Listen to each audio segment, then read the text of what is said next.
اب آج کا میرا موضوع ہے شہادت علی رضی اللہ تعالیٰ عنہ۔ اصل میں حضرت علی رضی اللہ تعالیٰ عنہ کی شہادت بھی اسی الفتنۃ الکبریٰ کا تسلسل ہے۔ وہ جو عبداللہ ابن سبا کا پیدا کردہ عظیم ترین فتنہ تھا، اسی کا ایک نتیجہ حضرت علی کی شہادت بھی ہے، لیکن وہ بات ذرا تفصیل سے سمجھنی ہوگی۔ اور اس کے لیے میں ممنون احسان ہوں، حال ہی میں ایک کتاب چھپی ہے، ڈاکٹر سید رضوان علی ندوی، وہ محقق ہیں تاریخ کے، انہوں نے بڑی تاریخی تحقیق کے بعد جو باتیں بیان کی ہیں وہ میں آپ کے سامنے رکھ رہا ہوں۔ عرب میں جنوب مغرب کی کونے میں جہاں یہ یمن بھی آباد ہے، اس کے اوپر نجران ہے، اسی علاقے میں یمامہ کا علاقہ کہلاتا ہے۔ یہاں ایک قبیلہ آباد تھا، بنو تمیم۔ یہ جو لوگ تھے بڑے کرخت مزاج، جنگجو، اکھڑ، ضدی، اور جس بات کو ایک دفعہ مان لے اس پر اڑ جانے والے اور مر مٹنے والے۔ یہیں سے فتنہ پہلا اٹھا تھا۔ سب سے بڑا جو نئے جھوٹے نبی کھڑے ہوئے تھے ان میں سب سے بڑا تو مسیلمہ کذاب تھا، یہی تو علاقہ تھا۔ اور اس کے خلاف اس فتنے کی سرکوبی میں کتنے صحابہ، 1200 صحابہ ایک جنگ کے اندر شہید ہوئے، جن میں 500 جو ہیں وہ حفاظ تھے رضی اللہ تعالیٰ عنہ اجمعین۔ تو یہ لوگ جو یہ تھے بڑے زوردار تھے۔ اس قبیلے کے بارے میں حضرت عمر رضی اللہ تعالیٰ عنہ نے ایک بڑی عجیب حکمت عملی اختیار کی۔ ان کو وہاں سے اکھاڑ کر اور ایران کی سرحدوں پر آباد کر دیا، اب جہاں پر جہاد ہو رہا تھا، تاکہ ان کے اندر جو یہ جنگجوئی ہے یہ اب اس مقصد کے لیے استعمال ہو، اب وہ دارالاسلام کی توسیع کے مقصد کے لیے استعمال ہو، اور وہ ہوئی۔ حضرت عمر نے 2 چھاونیاں بنائی تھی رضی اللہ تعالیٰ، کوفہ اور بصرہ، کیونکہ ظاہر بات ہے کہ اب جو اسلام کا دائرہ پھیل رہا تھا اور اسلامی حکومت پھیل رہی تھی، اور زیادہ تر جو ہے مشرق کی طرف پھیل رہی تھی، ایران اور خراسان وغیرہ کی طرف، تو اب مدینے سے اس کا کنٹرول اتنا آسان نہیں تھا، فاصلہ تھا، تو چھاونیاں بنائیں تاکہ یہ اس سرحد کے اوپر یہ موجودہ مرکز رہے، یہاں فوجیں موجود رہیں، کہیں کوئی بغاوت ہو تو اس کو کچلنے کے لیے وہ قوت فوری طور پر دستیاب ہو سکے۔ یہ لوگ ہیں کہ جو عبداللہ ابن سبا کی فتنے سے سب سے زیادہ متاثر ہوئے۔ ان کی مزاج میں وہ کجی تو تھی نا۔ حضرت عمر بھی ان کا جو ایک مضبوط کنٹرول تھا انہیں دبائے رکھا ہے، اور ان کا رخ جو ہے ایک دوسری طرف موڑ کر اس سے اسلام کو فائدہ پہنچایا۔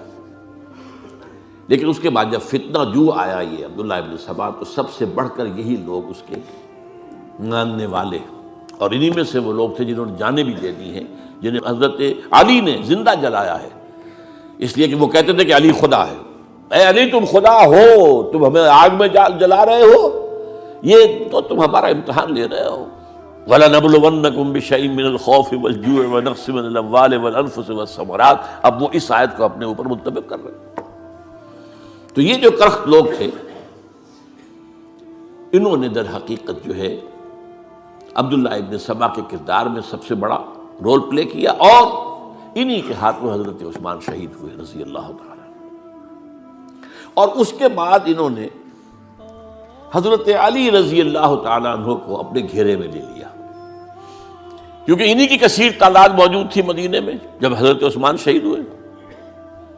اس کے بعد اب ظاہر بات ہے کہ کوئی نہ کوئی تو خلیفہ ہونا چاہیے تھا۔ حضرت طلحہ سے کہا گیا، انہوں نے معذرت کر لی، حضرت زبیر سے کہا گیا، انہوں نے معذرت کر لی۔ اب ظاہر بات ہے کہ حضرت علی آخر امت کو چھوڑا تو نہیں جا سکتا تھا بغیر امام کے، انہوں نے قبول کر لی، اگرچہ حضرت حسن روکتے رہے کہ ابا جان یہ ان لوگوں کی بیعت جو ہے آپ قبول نہ کیجیے۔ حضرت حسن تو ان میں سے ہیں جو حضرت عثمان کے دروازے پر کھڑے تھے پہرے دار کی حیثیت سے، حسن اور حسین رضی اللہ تعالیٰ عنہ، انہیں تو معلوم تھا فتنہ جو کون لوگ ہیں۔ اس کے بعد حضرت علی رضی اللہ تعالیٰ عنہ نے اسی حکمت سے، جس حکمت کے تحت حضرت عمر نے یہ چھاونیاں آباد کی تھی، دارالخلافہ بھی مدینے سے کوفہ منتقل کر دیا، تاکہ پورے عالم اسلام کو کنٹرول کیا جا سکے اس مرکز کے ساتھ۔ اس کا نتیجہ یہ نکلا کہ اب گویا کہ حضرت علی کے گرد ان لوگوں کا گھیراؤ مکمل، کوفے میں یہی تو آباد تھے، کوفی یہی تو تھے، حضرت عمر نے انہیں لا کے یہاں آباد کیا تھا۔ جب حضرت علی نے کوفے کو اپنا دارالخلافہ قرار دیا تو گویا کہ ان کا پھر عمل دخل بہت بڑھ گیا۔ ایک طریقے سے یہ کہا جا سکتا ہے کہ انہوں نے اب حضرت علی رضی اللہ تعالیٰ عنہ کو اپنے محاصرے میں لے لیا۔ چنانچہ جنگ جمل کے موقع پر یہ ہوا ہے کہ صلح ہو گئی تھی، حضرت عائشہ رضی اللہ تعالیٰ عنہ کے جو نمائندے تھے اور ادھر سے حضرت علی، صلح ہو گئی تھی، طے ہو گیا تھا کہ ہاں قاتلین عثمان کو جو ہے ان کو سزا دی جائے گی، قصاص لیا جائے گا حضرت عثمان کے قتل کا۔ لیکن ان لوگوں نے 10,000 آدمی کھڑے ہو گئے کوفے کے اندر، ہم سب قاتل ہیں عثمان کے، لو قصاص ہم سے اگر لے سکتے ہو، جس کے نتیجے میں اور انہوں نے جنگ شروع کر دی۔ اور جب جنگ شروع ہو جائے تو پھر اس کے بعد تو کوئی نہیں دیکھ سکتا کیوں شروع ہوئی، کیسے شروع ہوئی، کس نے شروع کی۔ اب تو یا مارو یا مرو، دو ہی باتیں ہوتی۔ 10,000 مسلمان ایک رات میں شہید ہوئے جنگ جمل میں۔ اب اس کے بعد حضرت علی رضی اللہ تعالیٰ عنہ کی خلافت جو ہے حضرت امیر معاویہ نے ماننے سے انکار کر دیا۔ جب تک قاتلین عثمان کو سزا نہیں دیتے ہم بیعت نہیں کریں گے۔ یہ نہیں کہ دعویٰ کیا ہو کہ میں خلافت کا حقدار ہوں، یہ نہیں، لیکن یہ کہ آپ کو ان کو سزا دینی چاہیے۔ اب یہ تھا وہ مخمصہ جس میں حضرت علی رضی اللہ تعالیٰ عنہ وہ فرماتے تھے تم میرا ساتھ دو تو میں ان قاتلین عثمان سے سزا جو ہے ان کو سزا دے سکتا۔ ادھر انہیں پتا تھا کہ میں سرنڈر کرتا ہوں تو مجھے علی تک تو پہنچنے کوئی نہیں دے گا، راستے میں ختم کر دیں گے رضی اللہ تعالیٰ عنہ۔ تو یہ پیچ تھا ایک جو ایسا پڑا ہے۔ اب اس میں جب حضرت معاویہ اور حضرت علی کے مابین فیصلہ کن جنگ ہوئی، جنگ صفین جسے کہتے ہیں، جس میں 70,000 مسلمان ایک دوسرے کی تلواروں، تیروں، نیزوں سے قتل ہوئے۔ اس موقع پر حضرت معاویہ کی طرف سے ایک آفر آئی، قرآن مجید کو نیزے پر اٹھا کر لوگوں نے کہا کہ یہ خون ریزی بند کر دو، ہم قرآن کا فیصلہ ماننے کو تیار ہیں۔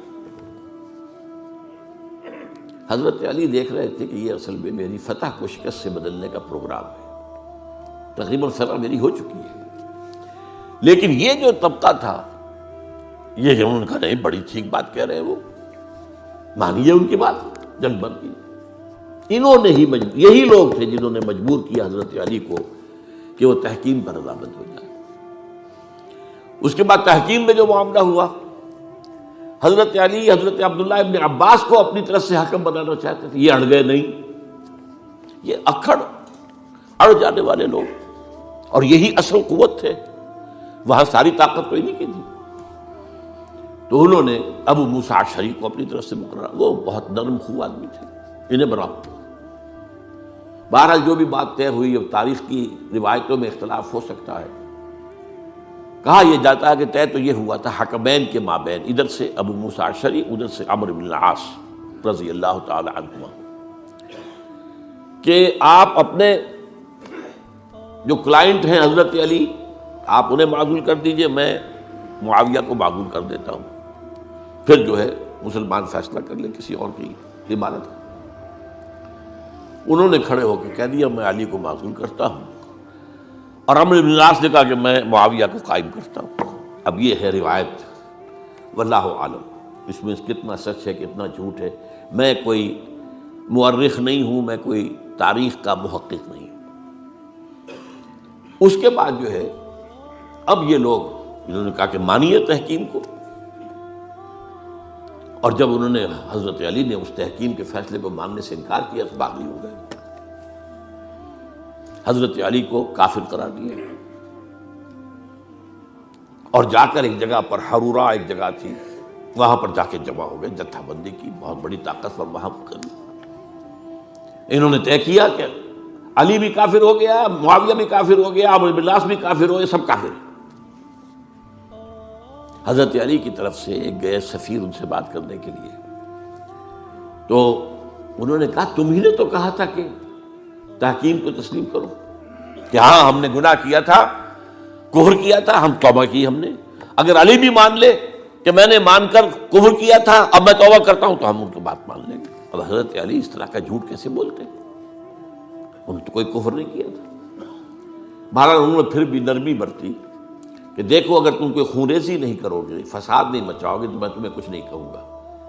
لیکن وہ اپنی ان شرارتوں سے بعد نہیں آئے. تو پھر تیسری جو بڑی جنگ ہوئی ہے ان جنگوں میں، جنگ نہروان کہلاتی ہے، حضرت علی کی جنگ خوارج کے ساتھ، جس میں 4000 خارجی جو ہے وہ قتل ہوئے. اور یہ بات اب آپ نوٹ کر لیجئے کہ یہ لوگ جیسا کہ اکھڑ بھی تھے لیکن اپنی بات پر ڈٹ جانے والے تھے، لیکن ساتھ ہی دیندار بھی تھے، نمازی اور روزہ دار بھی تھے. یہ اس طرح کے لوگ نہیں تھے کہ جو فاسق اور فاجر ہو. بس یہ مزاج کا ایک ہے، جس بات دل میں بیٹھ گئی اڑ گئے. تو یہ اصل میں انہوں نے پھر فیصلہ کیا کہ اور تو ہمارے بس میں اب کچھ نہیں ہے، ان تینوں کو قتل کر دیا جائے، علی کو بھی اور معاویہ کو بھی اور عمرو بن العاص کو بھی. تو ایک جگہ ان کی سازش ہوئی، 3 آدمی معین ہو گئے، ایک ہی وقت کا طے فیصلہ ہو گیا، فلاں تاریخ کو فجر کے وقت تم جاؤ، وہ تم کوفے کی جامع مسجد میں، جب علی نماز جماعت کرا رہے ہو خنجر مارو انہیں. اور یہ اس کا نام ابن ملجم تھا، خارجی. یہ وہی لوگ بنو تمیم کے لوگ. دوسرا جو تھا وہ دمشق میں حضرت معاویہ کو قتل کرنے، شہید کرنے کے لیے پہنچ گیا. تیسرا مصر پہنچ گیا حضرت عمرو بن العاص کو. اب یہ بات اللہ کی طرف سے ہے، یہ تو اس کی مشیت ہے، اس کا فیصلہ ہے. حضرت علی پر وار کارگر ہوا، اب شہید ہو گئے. حضرت معاویہ پر وہ وار ذرا اوچھا پڑا، زخمی تو ہوئے لیکن آپ کی جان بچ گئی. عمرو بن العاص اس روز مسجد میں کسی معذوری کی وجہ سے، عذر کی وجہ سے فجر میں آ ہی نہیں سکی، لہذا حضرت علی کی شہادت ہو گئی. اب یہ ہے اصل پس منظر، کن لوگوں نے کیا شہید، اصل میں وہ سمجھ لینے کی بات ہے. یہ خوارج نے شہید کیا، لیکن خوارج کا فتنہ سبائی فتنے ہی کا آف شوٹ ہے، اسی کے ذیل میں ہے، اسی کی ایک شاخ ہے، اسی کا ایک نتیجہ ہے. یہ خوارج جو ہے بعد میں بھی ان کی مسلسل جو ہے وہ جنگیں رہی ہیں. بہرحال اس صورتحال کو یہ سمجھ لیجئے کہ یہ خلفائے ثلاثہ رضی اللہ تعالی عنہ، حضرت عمر شہید، عثمان شہید، علی شہید. عجیب بات ہے کہ تینوں کا نام عین سے شروع ہوتا ہے، عمر عین سے، عثمان عین سے، علی عین سے. تینوں شہید ہوئے ہیں. لیکن یہ کہ